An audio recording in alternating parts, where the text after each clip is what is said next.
Tara ahon kita sa linang at gaihaw ng isda na iliw. Ito yung isda na flying fish kung tawagin. Nagpaapoy na nga ni pala ako kaya dini ko iri aihaw sa baga ng kahoy. Sariwa ito nabili kaya't masarap kapag inihaw. Magawa na rin kita ng masarap na sausawan at din naman ay may puno ng kalamansi na pwede ilagay sa toyo tapos may kaunting anghang na sili. Ito asayin o ulam kapag mainit at bagong luto. Okay din ang pag-ihaw sa bunot ng nyog pero dahil may apoy na sa kahoy ay dain na ko na laang inihaw.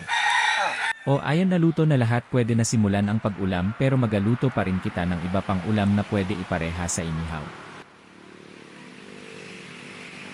Yan ang masarap na iliw at pwede rin itong gawing binislad na tuyo. Inabantayan ko at masama na ang tingin ng pusa sa inihaw na isda paborito pa man din nilayaan. The best talaga ang inihaw na isda sa probinsya ng Katanawan, Quezon.